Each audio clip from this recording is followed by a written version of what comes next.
दोस्तों, लाखों बच्चों, बूढ़ों, औरतों और मर्दों का कातिल।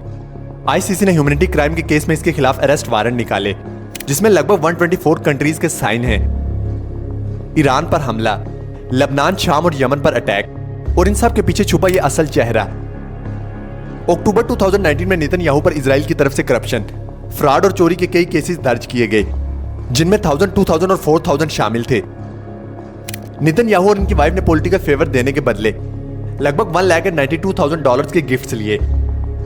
इन पर इल्जाम है कि इन्होंने डेली न्यूज़पेपर येदियोत अहरोनोत के ऑनर से डील की, सिर्फ और सिर्फ इनके चैनल को प्रमोट करने और इनके कंपेटिटर राइवल इजराइल हयूम पर पाबंदियां लगाने के लिए, जो कि इजराइल गवर्नमेंट का सच दुनिया के सामने एक्सपोज करता था। इन्होंने इजरायली टेलीकम्युनिकेशन कंपनी बेजो को पॉलिटिकल फेवर दी, सिर्फ इसलिए कि वो बेंजामिन और उसकी वाइफ को एक अच्छा कैरेक्टर बनाकर दुनिया के सामने पेश करें।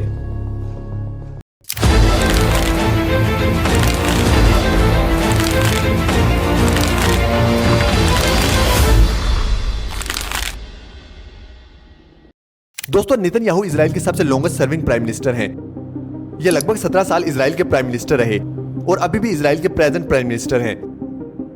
इनका पहला दौर 1996 से 1991 था, फिर 2009 से 2021 और 2022 में एक बार फिर इजराइल के प्राइम मिनिस्टर इलेक्ट हुए। 1972 में यूएस से ग्रेजुएशन की और 1984 से 1988 तक यूनाइटेड नेशन में इजराइल के एम्बेसडर रहे। दोस्तों, 1993 में ओस्लो ट्रीटी साइन होता है, जिसमें इजरायली प्राइम मिनिस्टर और पैलेस्टीन के प्राइम मिनिस्टर एक दूसरे से हाथ मिलाते हैं। इस ट्रीटी के मुताबिक पैलेस्टीन और इजराइल के दरमियान पीसफुल रेजोल्यूशन कायम करने और पैलेस्तीन के वेस्ट बैंक को एक्सपेंड करने की बात की जाती है। मतलब इजराइल पैलेस्तीन को इसके इलाके वापस करेगा। इस ट्रीटी के बाद पूरे इजराइल में आग भड़क उठती है और इसे इजराइल के साथ गद्दारी करार दिया जाता है। इस सब में इजरायली गवर्नमेंट के खिलाफ एक आग भड़क उठी, जिसके पीछे लिकुद पार्टी के सरबराह नेतन्याहू का हाथ था। इसने ओस्लो ट्रीटी को मानने से इनकार कर दिया और उस वक्त के पैलेस्तीन प्राइम मिनिस्टर यासर अरफात को दहशतगर्द करार दे दिया। इसने नेतन्याहू मेगा सेफ पीस का नारा लगाया। 4 नवंबर 1995 तेल अवीव में एक रैली में इजरायली प्राइम मिनिस्टर यत्जाक रोबिन को कत्ल कर दिया जाता है, जिसकी वजह सिर्फ और सिर्फ ओस्लो ट्रीटी था। इसके बाद नेतन्याहू ने इजराइल में सहूनियत को भड़काया और मजहब का सहारा लिया, जिसके बाद इसकी पॉपुलैरिटी पूरे इजराइल में बढ़ गई। 1996 में नेतन्याहू इजराइल का सबसे कम उम्र प्राइम मिनिस्टर बना।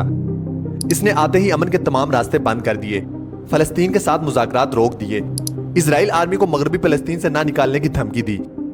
सबसे बढ़कर फलस्तीन के मगरबी इलाकों में यहूदी बस्तियों को एक्सपेंड करना शुरू कर दिया। इसने अमन के बजाय खौफ को भड़काया, जिसकी वजह से इजराइल में मौजूद कुछ अमन पसंद लोग इसके खिलाफ खुलकर सामने आए और इस तरह इसका पहला टेन्योर खत्म हुआ। कुछ अर्सा सियासत से दूर रहने के बाद 2003 में एक बार फिर इसको फाइनेंस मिनिस्टर बनाया गया। 2005 में इजरायली प्राइम मिनिस्टर एरियल शिरोन ने एक फैसला किया, इजरायली फौज गजा से निकल जाएगी और यहूदी बस्तियां खत्म कर दी जाएंगी। इस फैसले ने नेतन्याहू को भड़का दिया। नेतन ने फाइनेंस मिनिस्टर के इस ओहदे से इस्तीफा दे दिया। इसने एक बार फिर फलस्तीन मुखालिफ स्लोगन का फायदा उठाया और पूरे इजराइल में एक बार फिर मजहब की आग को भड़का दिया। इसने कहा कि गजा से इजराइल आर्मी के निकल जाने के बाद हमास मजबूत हो रहा है और यह इजराइल के लिए खतरे की घंटी है। इस सब से नितिन को बहुत फायदा हुआ और नतीजा ये निकला कि 2009 में नितिन इजराइल का एक बार फिर से प्राइम मिनिस्टर बन गया। इसने आते ही मुस्लिम वर्ल्ड के खिलाफ अपना घिनौना जाल बिछाना शुरू कर दिया। इसने ईरान को अपना सबसे बड़ा दुश्मन करार दिया और ईरान के खिलाफ साजिश और हमला करने की धमकी दी। इसने गजा पर एक बार फिर मूविंग द ग्रॉस यानी कि घास की कटाई के नाम से ऑपरेशन शुरू कर दिया और गजा में यहूदी बस्तियों के एक्सपेंशन को तेज कर दिया। इसने कहा कि इजराइल पावरफुल है, इसे कोई नुकसान नहीं पहुंचा सकता और इस सब के लिए इसे यूएसए की सपोर्ट हासिल थी। दोस्तों, बराक ओबामा और नेतन्याहू आपस में एक दूसरे के मुखालिफ थे। ओबामा गजा की कशीदगी में नितिन का साथ देने से इनकार कर रहा था, लेकिन फिर 2017 में डोनाल्ड ट्रंप यूएसए का प्रेसिडेंट बना, जो कि नितिन और इजराइल का सबसे बड़ा सपोर्टर था। ट्रंप ने आते ही यरूशलेम को इजराइल का कैपिटल डिक्लेयर किया और अमेरिकन एम्बेसी को तेल अवीव से यरूशलेम मूव कर दिया। गोलान पर इजराइल के नाजायज कब्जे को तस्लीम किया और ईरान के साथ न्यूक्लियर डील भी खत्म कर दी, जो कि नेतन्याहू की कामयाबी थी। 2020 में ट्रंप की सपोर्ट से अब्राहम अकॉर्ड साइन होते हैं। मुसलमानों ने हजरत इब्राहिम अलैहिस्सलाम की निस्बत से यहूदियों को अपना कजन बना लिया और यूएई, बहरीन, मोरक्को और सूडान ने इजराइल को तस्लीम कर लिया।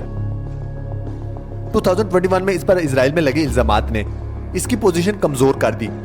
इसने एक बार फिर ईरान, फलस्तीन और मुस्लिम दुश्मनी को यूज किया। 2022 में नेतन्याहू एक बार फिर प्राइम मिनिस्टर बन गया। इसने सुप्रीम कोर्ट के इख्तियारात को खत्म कर दिया, जिस पर इजरायली आर्मी ने नेतन का साथ देने से इनकार कर दिया। लेकिन यही एंट्री होती है मोसाद की। दोस्तों, अक्टूबर 2023 इजराइल फलस्तीन पर अटैक करता है। नेतन्याहू एक बार फिर मजहब का सहारा लेता है। इस वार में लाखों बच्चों, औरतों, बुजुर्गों और मर्दों को कत्ल किया जाता है। लेकिन अफसोस इस बात का है कि लाखों इंसानों का कातिल अपने इस अमल पर आज भी फख्र करता है। दुनिया भर में इसके खिलाफ एहतजाज हो रहे हैं, लेकिन इसे किसी की परवाह नहीं।